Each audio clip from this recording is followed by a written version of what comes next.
കോഴിക്കോട് രാമനാട്ടുകരയിലെ വസ്ത്രവ്യാപാര സ്ഥാപനത്തിൽ തീപിടുത്തം. Norway clothing store എന്ന തുണിക്കടയിലാണ് തീപിടുത്തമുണ്ടായത്. മീഞ്ചന്തയിൽ നിന്നും അഗ്നിരക്ഷാ സേന എത്തി തീ അണയ്ക്കാനുള്ള ശ്രമം തുടരുകയാണ്. വിവരങ്ങളുമായി റിയാസ് KMR ഉണ്ട്. റിയാസ്, എന്താണ് ഇത്തരത്തിലൊരു തീപിടുത്തത്തിന് കാരണം? വിവരങ്ങൾ.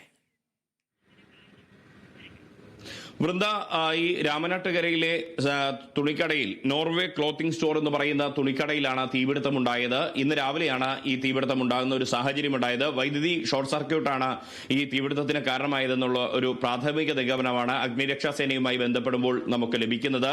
ഈ വിവരം അറിഞ്ഞ ഉടൻ തന്നെ മീഞ്ചന്തയിൽ നിന്നും 2 യൂണിറ്റ് അഗ്നിരക്ഷാ സേന അവിടേക്ക് എത്തുകയും അവർ ഏകദേശം 1 മണിക്കൂറോളം നീണ്ട പരിശ്രമത്തിനൊടുവിൽ ഇപ്പോൾ തീ പൂർണ്ണമായും നിയന്ത്രണ വിധേയമാക്കാൻ, തീ അണയ്ക്കാൻ അവർക്ക് സാധിച്ചിട്ടുണ്ട്. നാശനഷ്ടം കണക്കാക്കിയിട്ടില്ലെങ്കിലും ലക്ഷങ്ങളുടെ നഷ്ടം ഉണ്ടാകുമെന്നുള്ളതാണ് ഒരു പ്രാഥമിക വിലയിരുത്തൽ. അതിന്റെ കൃത്യമായ നഷ്ടക്കണക്ക് ഒരുപക്ഷെ അഗ്നിരക്ഷാ സേന നാളെയൊക്കെ ആയിരിക്കും പുറത്തുവിടുക.